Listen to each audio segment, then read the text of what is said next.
Hello, my dear friends. How are you doing? Hope you are having an amazing day and not having to deal with drama. Ready for new stories I have for you today? Let's go to the first one. And don't forget to listen to the end of the story, guys, to hear my insights. Enjoy the stories.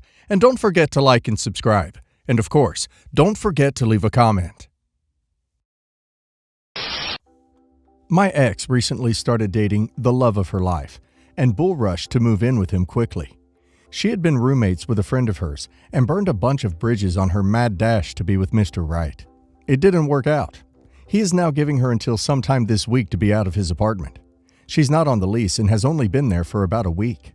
The roommate refuses to take her back in because of the burned bridges. Her family lives in another state.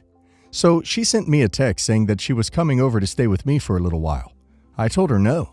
We share a toddler. One of the bridges my ex burned involved her reneging on her promise to watch our toddler while I'm at work.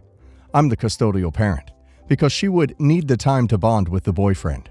I scrambled to find a new babysitter before I needed to be back to my job, so I don't see the need to help her when she was willing to ignore her own child for a new significant other. Here's where I might be the a-hole. My ex is trans. It's winter where we're at. Snow is on the ground, so there's no guarantee that she can find an open spot at a homeless shelter. If she can get into one, she'll be put on the men's side. I verified that. She has sent me multiple texts telling me that I'm an a-hole, a petty B, and that word that starts with C for endangering her like this. So would I be the a-hole if I refuse to let her stay with me? Not the a-hole. Consequences also start with a C. Not the a-hole. She made choices in life. Some of those choices have consequences. She made her bed. Now it's time to lie in it. Her being trans is irrelevant, as is the fact that shelters won't let her stay with her gender. A smart person would have acknowledged at least the possibility that things with Mr. Perfect won't work out, and not left herself with no options. The fact that she is less privileged does not entitle her to special treatment by you or others, such as helping her out where you otherwise wouldn't. So she can go to the homeless shelter, or she can try and scrape together transport to go back to wherever her parents are. If it were me, I'd lend her whatever the bus fare is to travel to wherever her parents are. Don't count on seeing that money again, but it's something you can say she hasn't changed if she never pays you back. If you're asking whether you have any obligation to her, you don't. She burned the bridges, and now she wants you to jump in the water and help her swim back over. And she's insulting you while asking for a favor. You don't have to do that. On the other hand, knowing what you know about her situation, could you do nothing and still be a good person? Would you turn her away at the door in the dead of winter? Only you can answer that.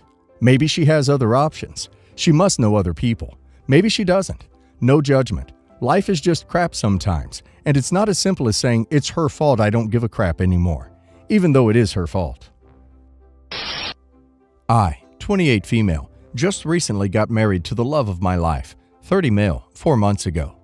Even though we are happily in love, the wedding was a complete disaster. Since I lost over half of my bridal party due to virus, I asked my fiance's cousin to be in my bridal party only a week before the wedding. Let's call her Linda, 31 female. Luckily, she was a similar sized dress to one of my friends that dropped out. However, Linda has always been very protective of her cousin, my fiance, but in a very weird way. She would invite all of the family couples over for drinks at her house, excluding me. So she would just invite my fiancé, and the two of them would be a pair since she is single. The first time this happened, I was sick, so we didn't think that much about her not inviting me. But then she only invited him again, and he respectfully declined. She invited him twice more after this. The wedding venue was located at a beautiful barn that was close to my parents' house. All the people in the wedding party were invited to stay overnight at my parents' house, so we wouldn't have to travel the day of. That night, she snuck out, claiming she needed to get last-minute things for the wedding. Little did we know she walked to the barn and started her sabotage. The next morning, I got all dressed in my beautiful dress and did my hair and makeup with my bridesmaids. Linda was nowhere to be seen. Thinking this was her trying to get attention, we ignored it and continued having a fabulous morning. My mom had gone out earlier to put the finishing touches on the wedding venue, so she called me as soon as she got there and saw the damage. All of the vases that had flowers specifically picked from my mother's garden had been smashed. The water from the vases leaked onto the floor, ruining them. The tablecloths had been cut and multiple chairs were knocked over. There was a beautiful archway, covered in flowers, that we were supposed to be married under. It had been torn to pieces.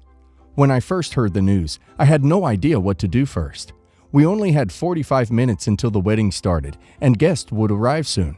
We ended up just having to sweep up as much glass and flowers as possible and throw it all away.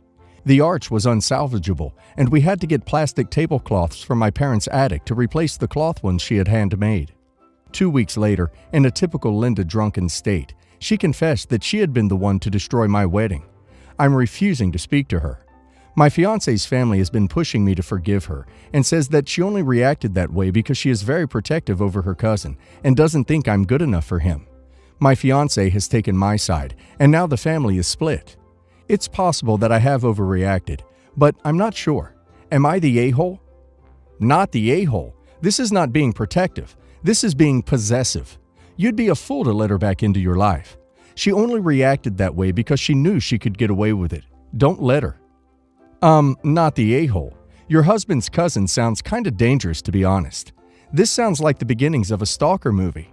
She needs help, and honestly, you should be thinking about a restraining order and police report rather than forgiveness. She behaves this way because her family allows it. She will continue until her behavior has consequences she does not like. You were well within your rights to call the police and press charges. You may still be able to sue her for the cost of the damage she did. Did you have to pay the venue for damages, including the floors? Save all your bills and receipts and document the conversations. This is not protective behavior. This sounds like there may be a serious concern that she may move on to trying to harm you, or later, your kids. What kind of family tells a new bride that they, any member, doesn't think you're good enough for their family member? What kind of family tries to excuse unhinged criminal behavior? And what kind of family blames you for a split because you don't want to forgive such ridiculous, destructive behavior? I bet they knew immediately who did it and didn't say a word. I'd tally up some of the costs, and when they bring up forgiveness, ask what family's going to pay for the damages. I'd bet they get quiet pretty quick. I'd also find out about protective or restraining order, especially because you mention a typical Linda drunken state. I'm so sorry you're dealing with this, and glad your fiancé is on your team. Hell no, you don't have to forgive her. Linda's not a child. She's an adult who knowingly and maliciously did a lot of damage to you. She could have stopped at one vase or tablecloth, but she didn't. There's no reason or justification. Her jealousy towards you and sabotage is alarming. Anybody who doesn't see that is just as crazy. If you and your husband forgive her, nothing is stopping her from sabotaging or ruining anything else your future holds. Not the a-hole. You need to stand your ground and cut out all the crazy in that family from your lives. When I, 21 male, was 14, my dad, 49, found out that my mom, 47, had an affair. Well, it was more like they reconnected, because my dad knew I wasn't his bio son. He never said anything and never treated me any different. I didn't know anything until he kicked her out of the house and told us everything. My and my siblings, 29 male, 29 female, 25 male, 19 female, 18 female, relationship with our mother became strained because we were so hurt by what she did to our dad. She ended up marrying her affair partner. She literally forced me. My little sisters were more into the idea, to go into this man's house to bond. When I saw him the first time, I remembered that my mom took me to him many times when I was a kid, and he got me gifts and said we would be best friends, which made me dislike them more. I was so mean to her and her husband, so she stopped trying to force me when I was 16. Everyone, my siblings, seemed to have forgiven my mom, and even I did last year. We reconciled and agreed to build a better relationship, the two of us. Her dude tries to send me money for college, but my dad rejects it, so do I. My siblings already go to their house for special events, but I haven't in 5 years. Their anniversary will be on 7/10, and they are planning a trip to celebrate. As my eldest siblings are busy with their own family life, they decided to invite 25 male, me, and my little sisters. I told my mom I'm not coming. Then they too called me, and he said that I'm his only child and I should be happy that my real parents are together. I told them both to F up and that I don't care about their life. Everyone, including my siblings, is calling me the a-hole for what I said, and that I should go easy on him since he's trying to build a relationship with his only child and heir. Well, everyone except my dad, who supports me and seems somehow happy about what I told them. My mom says that she is disappointed and that my dad is hurt. But I told her, what are you talking about? My dad is great and happy. Not the a-hole. An affair partner sperm donor does not a father make, and mom has zero right to try to force you to love anyone, much less the aforementioned affair partner sperm donor. Not the a-hole. Your mom is attempting to rewrite history. She cheated with your bio father and you were born. Your real dad, knowing that you were not biologically his, stepped up, loved, and raised you. He rightfully kicked her to the curb, and she married her affair partner, your bio father. Now she wants to pretend that she has this happy Brady Bunch family where all of the kids love her new husband, the one who helped destroy their family, and you refuse to play ball. You were under no obligation to participate in her fantasy. She and her husband trashed your family. If she thinks there's no consequences for that, she's delusional. And your siblings. If my mother's husband was the person who helped break up my family, I wouldn't even acknowledge his existence, much less speak to him. How disrespectful to their father is that? Nope, you are perfectly within your rights to say what you did. And if you keep getting grief from your siblings, feel free to tell them the same thing again. This time, you may want to consider going low contact for a while so they get the point. Not the a-hole. Maybe tell your mom that your dad is your dad, not her affair partner. The more she pushes you to have a relationship with him, the less you care to. And tell her she needs to concentrate on repairing the relationship between you and her. When I, 38 male, was 23, had a relationship with my friend's 40 male wife, 39 female. Not proud of that. I sucked. She got pregnant with twins. I believe those kids were mine since my friend had fertility issues. So once the babies were born, I sued her for a paternity test. I had to show evidence on our affair to prove why this request wasn't out of the question, and there was a high possibility I could be the father. The court accepted, and they were 100% my children, but the judge granted me no rights or responsibilities over my kids. I attempted to pay child support, but they refused. Because they were conceived in a marital union, and my friend was willing to acknowledge them. So I had no business being in their lives, and any relationship would be up to their parents' discretion, according to the judge, for the kids' well-being. I remember going to their house to beg them to let me see the twins, but only let me once. I loved them from that moment and wanted to be in their lives, but they just refused and threatened to file charges against me, so I moved on. This was really traumatic to me. I loved those boys and wanted to be there for them. I remember crying because I couldn't be part of their lives. I even wrote a journal called Another Day Without My Boys. But things got better. I moved to another city. I met my wife, and now we have a wonderful son, 8. Last month, my ex-friend contacted me because he wanted to know where I live, since my boys want to know me. Apparently, my sons, 15, started asking. They had doubts because they looked nothing like their father or any relative, and after insisting so much, their parents ended up confessing what happened, or at least half of it. I declined because getting over it was maybe the hardest thing I ever had to do, and I don't think I can do it again. So I sent them the journal I wrote about them, and a letter stating that if once they turn 18, they still want to meet me, I'll be here for them with my arms open, but now I can't. After I sent the journal, my boys keep texting me every time requesting to meet, and it's hard not to be able to. So I called their parents and demanded that the kids stop texting me, and they, my ex-friend and his wife, should never call me again unless my kids need for organ transplant. They called me a jerk for such a childish attitude and demanding a painful thing for my kids. So, am I wrong here? Just need unbiased points of view since almost everyone calls me the a-hole. Through this entire drama, your entire concern has been about yourself. Not these kids, not your friend, not his wife. You're the a-hole. Except this drama started 15 years ago and he tried to be there for the kids. Was he a crap human for messing with a married woman? For sure. But so was his affair partner. And she got to keep her kids. He is the bio father who tried to be in their lives and was rejected. The mental anguish must have been unbearable, but he respected the court, save a few attempts to be a father.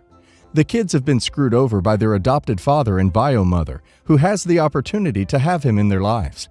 They are mad now because it is inconvenient for them to own up to being the a-holes to their sons. OP was downgraded to sperm donor until that title didn't work for them anymore. And OP is offering to be there in 3 years when the boys are legal adults and can hopefully avoid their parents' manipulation. Not the a-hole, mostly. But what does texting hurt? And why would you want to waste another 3 years of their lives? Kids are kids, and they didn't ask to be a part of this drama. If your main concern is that you're worried that they'll be ripped away from you again, I'd get something in writing from your ex saying that won't happen. I'd also caution them that you'll be telling the kids the truth as to why you weren't around. They can't expect your silence. You're the a-hole. I understand your reasoning, but the kids are innocent and want to build a relationship with you. Why wait 3 years? So the parents can involve the courts and have OP jailed or fined or found in breach of court orders. My ex-friend is commonly called a Karen. She's very entitled and has a bad habit of actually screaming for managers over the smallest things. I've watched this 35-year-old woman scream, "Get me the manager or I will call the cops," at a restaurant because the waiter accidentally gave her iced tea instead of sweet tea. What are the cops going to do? I don't want to use the name Karen because it's overused already, so let's call her E. E and I used to be friends. I can't remember why. She comes off as sweet and caring, but she is the most entitled person I've ever met. E also struggles with fertility and is desperate for children. She tried to adopt a child, but because of her mental health problems and unstable lifestyle of hotel hopping, she was denied. She doesn't have a job. She's technically homeless. Her boyfriend is a 21-year-old D-bag, and she tends to hoard animals that all die in unusual circumstances. Her last cat died mysteriously at only 2 years old and was perfectly healthy. I was there when she adopted him, and I heard the vet state he was healthy. Suddenly he dies, and she claims it was heart disease, then claims it was a seizure, then claims it was kidney problems. Yeah, a little suspicious. My other friend, Kara, did call animal control on her and found out she had 6 rats, 5 hamsters, 1 dog, 4 cats. She claimed all of them were emotional support animals and that they were medical equipment, and taking them away would be against the law. Big yikes. She's not well. A while ago, she was saying how desperate she is to have children and was talking about looking for a surrogate. She wanted someone to carry a child for her for free, with a list of demands for the surrogate, all for free. Now, we all, but her, know that stuff ain't free. Human incubators isn't a free service, and mistreating anyone in that job is a good way to be in a legal battle. I listened because, well, me explaining the truth to her would be like placing my head in a garbage disposal, completely pointless and 100% painful. I make a comment how one day uterine transplants might become more successful and more common, and how great that would be. I bring it up because I'm not entirely in love with my uterus. I don't plan on ever having children, and I'm not against the idea of uterine donation. I still can't find a doctor that will take away my baby-making abilities because I am too young to make such a decision. I'm 27. I feel like if I wanted to change my mind, I would have before now. Not the point, sorry. I make the joke of wanting to donate my uterus to someone who needs and deserves it, since I have no plans on using its baby-holding abilities. That's when he says, "Yeah, then I would have you give me your uterus so I could finally have a child." Now, I thought she was joking. I truly believed this was a joke. It wasn't. E and I had a falling out, thank goodness, and I thought we could just part ways quietly. Yeah, she had other plans. She posts all over Facebook and pings me saying I had made a legal agreement to give her my uterus or to be her surrogate. Never once did I say such things, and now she has her friends after me, harassing me in DMs for giving her false hope and mental anguish. E is threatening to sue me for my uterus and for causing extra trauma by not following through. I'm just confused and baffled. I'm also curious how she can afford a lawyer if she can't afford food for her many animals. Are lawyers suddenly cheaper than I recall? But also, last time I checked, you can't be sued to give up a body part, can you? Especially if no legal agreement was ever made, right? I'm lucky to have a lawyer family friend.